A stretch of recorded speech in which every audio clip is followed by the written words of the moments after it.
Halo semuanya, kali ini kami dari kelompok 3 akan membahas mengenai kelompok. Selamat menonton. Yang pertama, kita membahas mengenai sejarah dan definisi kelompok. Adanya dorongan dan kebutuhan untuk berhubungan atau interaksi dengan orang lain pada manusia menyebabkan manusia menggunakan pikiran, perasaan, dan kehendaknya untuk dapat menghadapi dan menyesuaikan diri dengan lingkungannya. Ada 4 pandangan dalam sejarah kelompok. Yang pertama, kehidupan kelompok berdasarkan pandangan tradisional. Menurut ajaran Islam, manusia pertama yang diciptakan adalah Adam. Menurut Sukanto, Adam telah ditakdirkan hidup bersama dengan manusia lain, yaitu istrinya Siti Hawa. Ini adalah kelompok manusia pertama di dunia, menurut Cartwright dan Zander. 2.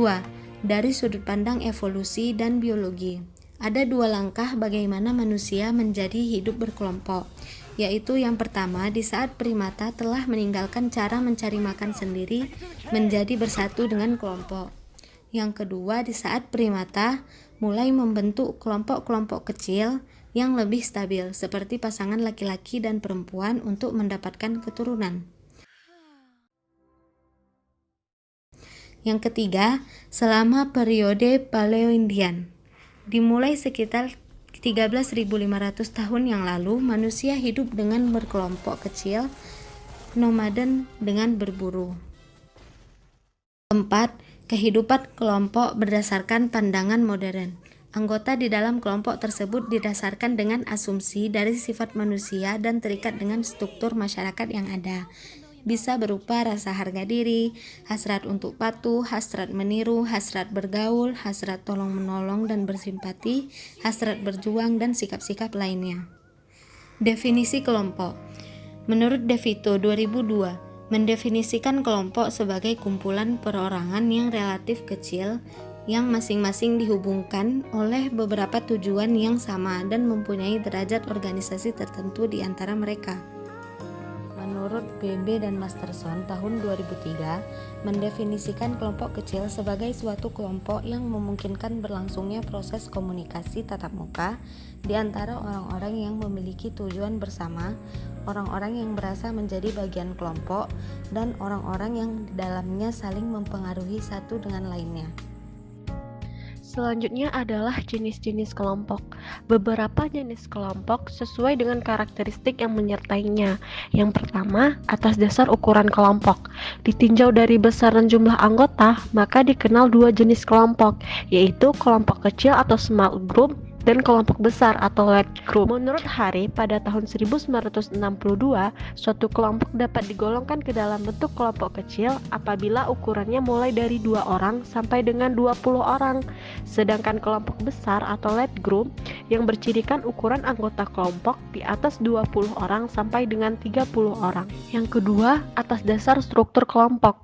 Terbagi atas 2, yaitu kelompok formal dan kelompok informal. Kelompok formal adalah kelompok yang mempunyai tujuan yang jelas, mempunyai peraturan-peraturan yang tegas, lahirnya tujuan dan peraturan itu dibicarakan bersama dan dirumuskan secara tertulis maupun tidak tertulis seperti nilai-nilai dan norma kelompok. Kelompok informal adalah suatu kelompok yang tumbuh dari proses interaksi, daya tarik, dan kebutuhan seseorang. Kelompok formal dan kelompok informal bersifat kontinum. Sudah tentu di antara bentuk kelompok formal dan informal tersebut ada kelompok lain, yaitu kelompok semi-formal. Artinya, kadang-kadang nampak informal akan tetapi dalam pelaksanaannya seperti formal. Yang ketiga yaitu atas dasar terpaan perubahan. Kelompok terbagi atas 2, yaitu kelompok terbuka dan kelompok tertutup. Kelompok terbuka adalah suatu kelompok yang secara tetap mempunyai rasa tanggap akan perubahan dan pembaharuan. Sedangkan kelompok tertutup atau kelompok lagar, yakni kelompok yang kecil, kemungkinannya untuk menerima perubahan atau pembaharuan. Kelompok tertutup ini cenderung untuk tetap menjaga kestabilan yang telah ada. Selain ketiga jenis kelompok tersebut, masih ada 6 jenis kelompok lainnya. Yang pertama, berdasarkan fungsi kelompok, ada kelompok sosial versus kelompok tugas. Yang kedua, berdasarkan hubungan antar anggota, ada kelompok primer versus kelompok sekunder. Yang ketiga, berdasarkan identifikasi diri, ada kelompok in-group versus kelompok out-group. Yang keempat, berdasarkan keanggotaan kelompok, ada kelompok keanggotaan versus kelompok rujukan. Yang kelima, Berdasarkan penyelesaian masalah, ada kelompok melalui pendekatan deskriptif versus kelompok berdasarkan pendekatan perspektif. Yang terakhir atau yang keenam, berdasarkan pola interaksi. Ada kelompok interacting versus kelompok coacting, dan juga yang terakhir ada kelompok counteracting. Konflik dalam kelompok seringkali terjadi, mulai dari konflik kecil hingga konflik yang besar. Nah, pada pembahasan ini, kelompok akan memberikan satu contoh kasus untuk memperdalam pembahasan ini. Salah satu contoh yang pernah terjadi di Indonesia adalah perseteruan politik pada pemilihan Pilpres 2019.